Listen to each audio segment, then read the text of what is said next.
Assalamualaikum dan salam bola untuk semua.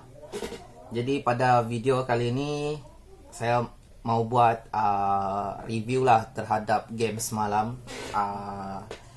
Germany lawan England di round of 16 Euro 2020. Jadi bermula daripada line up.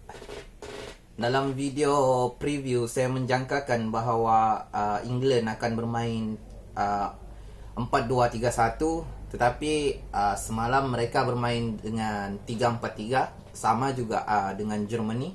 Germany memang akan bermain dengan 3-4-3, tiada sebarang perubahan formation.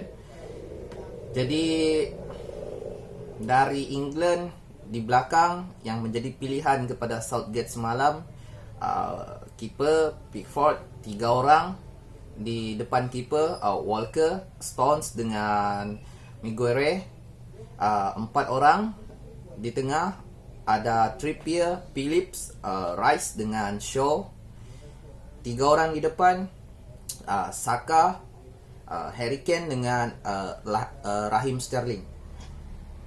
Jadi untuk Germany,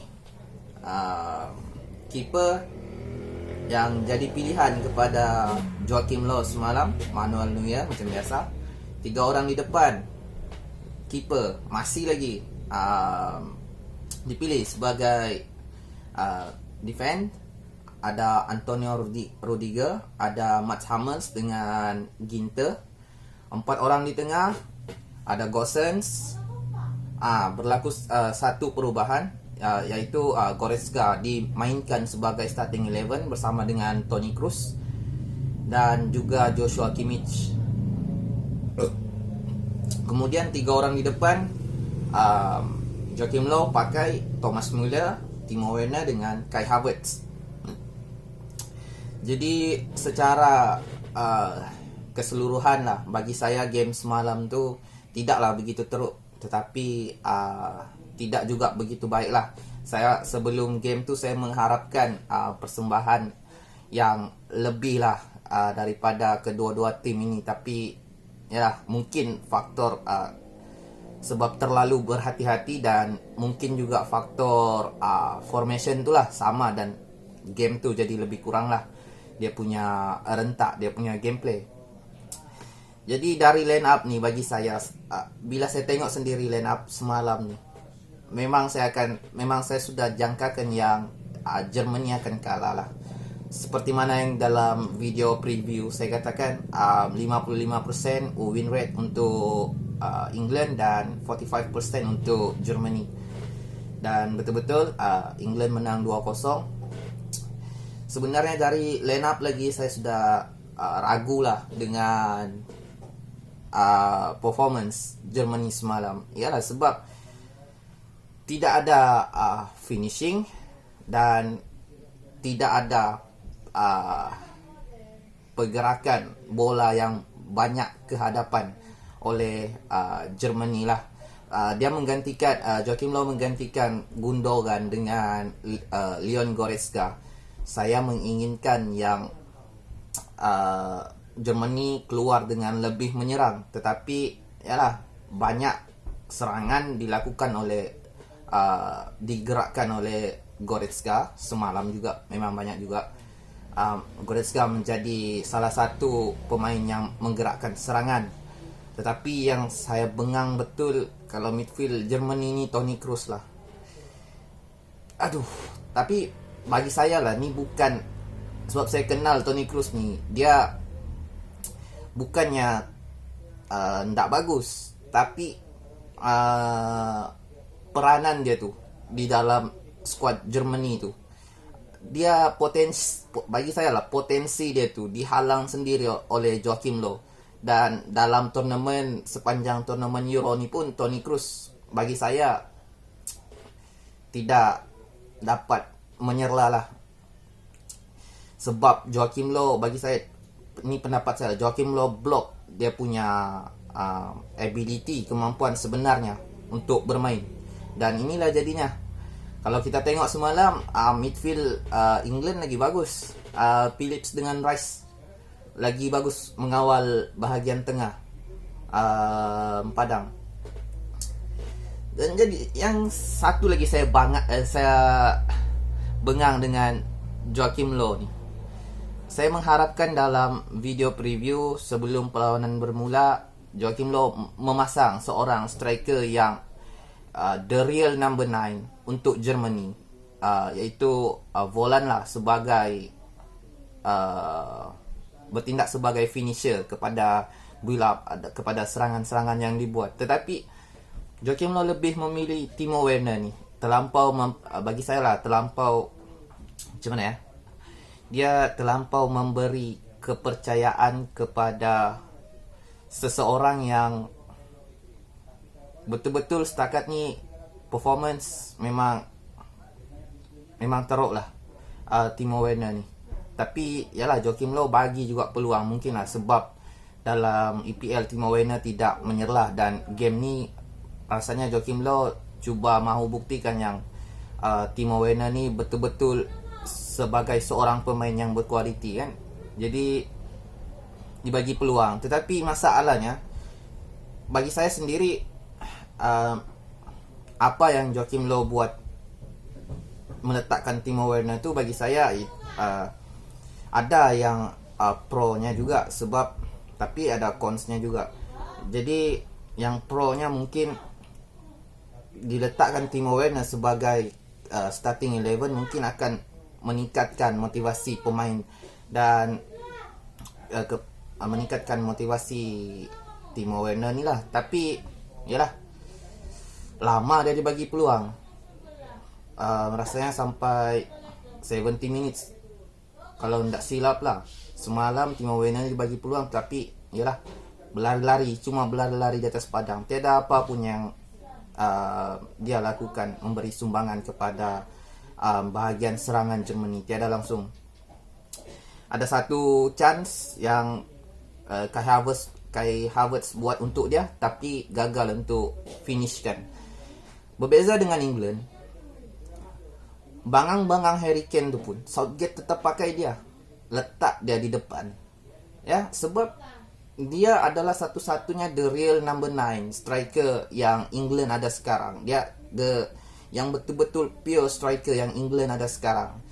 Walaupun Harry Kane ni bukanlah number 9 yang terbaik dalam dunia ni bagi pendapat saya lah, tetapi sekurang-kurangnya dia adalah the real striker yang England ada, dan Southgate pakai dia.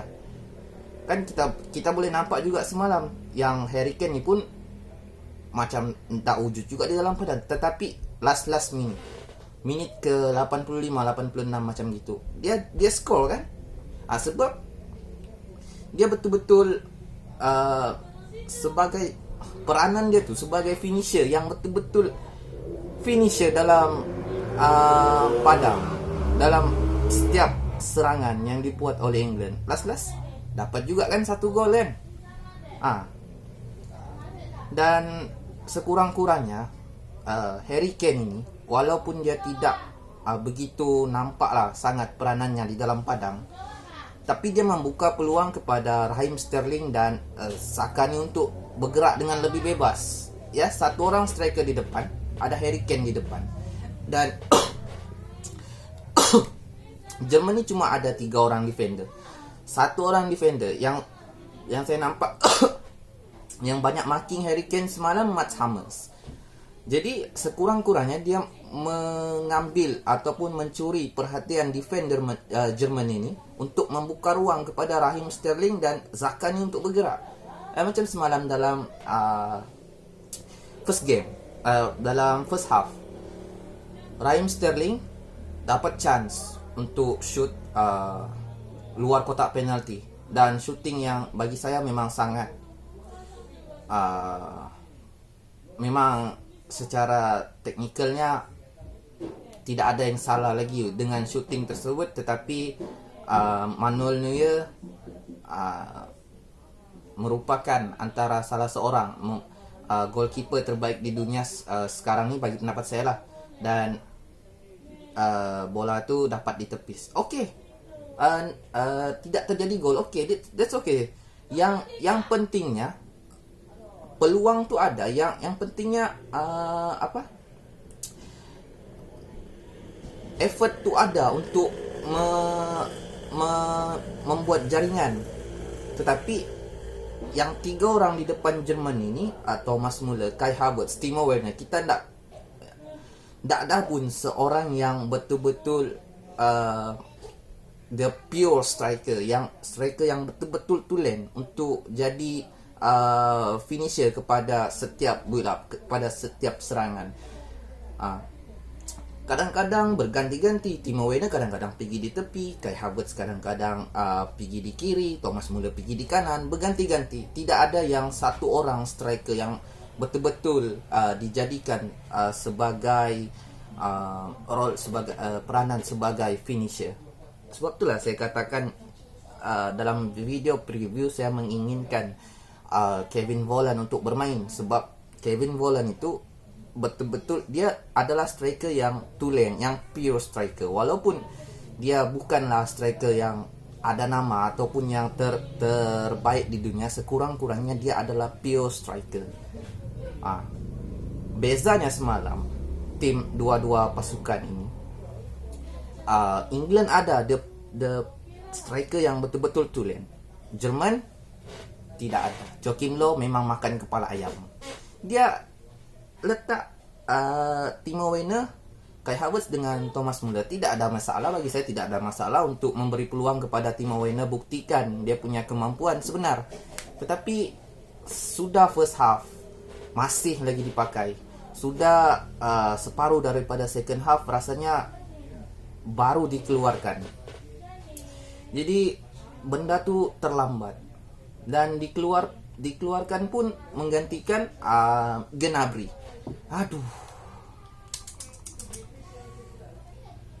Tambah tidak ada finishing, tidak ada yang boleh menyelesaikan kepada build up ataupun serangan. Macam Thomas Muller di second half, dia dapat peluang gerakan solo dan bola itu tersasar.